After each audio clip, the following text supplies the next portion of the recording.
బంజారాహిల్స్ లో తొట్టెల పండుగను ఘనంగా నిర్వహించారు. బంజారాహిల్స్ క్రికెట్ అసోసియేషన్ ఆధ్వర్యంలో రజతోత్సవాల సందర్భంగా తొట్టెల పండుగ నిర్వహించారు.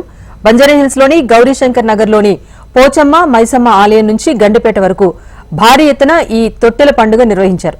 కేంద్ర మంత్రి కిషన్ రెడ్డి సతీమణి కావ్య, స్థానిక ఎమ్మెల్యే దానం నాగేందర్, కార్పొరేటర్ మన్నె కవితారెడ్డి, నాయకురాలు విజయ తదితరులు హాజరై పూజాధికారులు నిర్వహించారు. పోతురాజులుగా చింటూ, హరికృష్ణ, అమ్మవారి ప్రతినిధులుగా అమ్మవారి వాక్కును వినిపించారు.